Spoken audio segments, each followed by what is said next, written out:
In 1994 we saw the release of Sonic & Knuckles.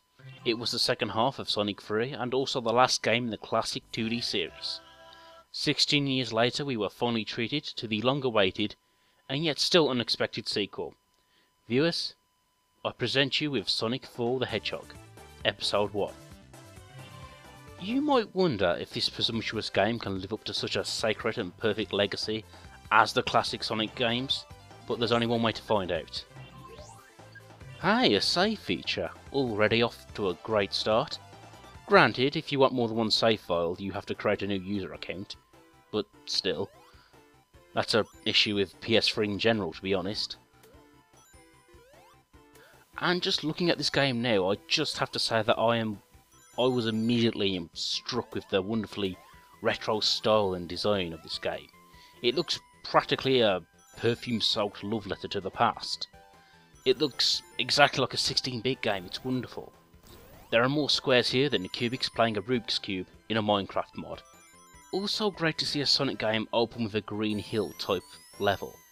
It's just something you have to do for this series. I would be disappointed if a Sonic game didn't reuse this level trop, frankly. Well, perhaps they could have tried altering this theme to give this zone its own identity, in a similar way they did with Palm Tree Panic or Angel Island or Bushroom Hill. But I think that would have been a bad idea. That would have run the risk of not being very Sonic-y, or worse, not being very nostalgic. So, a Green Hill clone, and yep, that's definitely the way to go. In fact, I hope this trope never leaves the Sonic series. I hope it's something which revisits us every time we pick up a new Sonic title. Now, when you look at Sonic Run and Jump here, a particular issue I should address is the homing attack.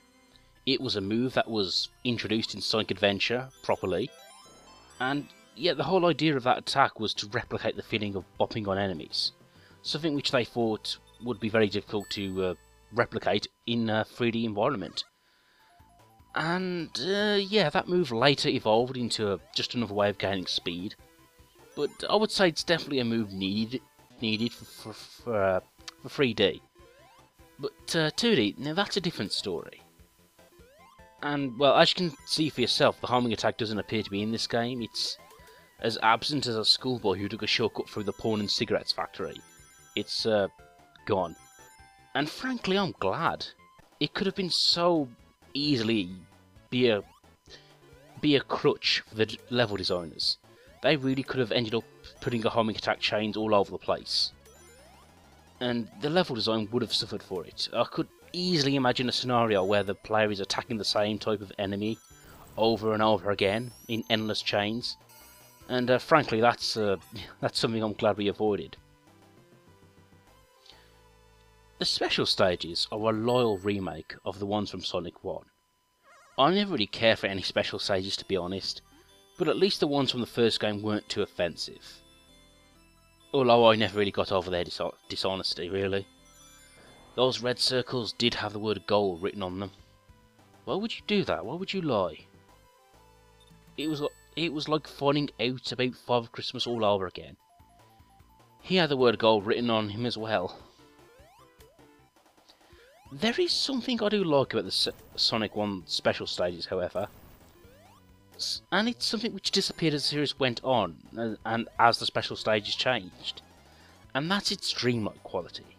The direction of gravity rotates, there is an unreal colour scheme, and there are birds that turn into fish in the background. It's like Sonic has taken a ride on a yellow submarine through the looking glass. I would make an obvious joke about LSD, but I'm not that much of a hack. And besides, I think crediting strange imagery on drugs is an insult to the creator's imagination. Oh, it's so weird, they must be on drugs. Nope, people can just pull random stuff together, being of sound mind. No drugs required.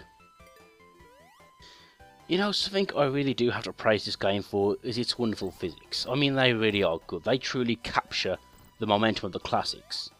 Granted, it's something a lot of enthusiastic amateurs could do with Flash, but the point is they've realised how important the physics are in a platformer, especially a 2D one.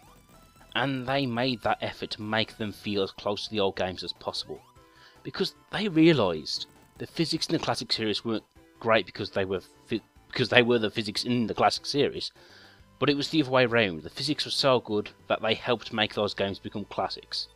So join me again in part 2.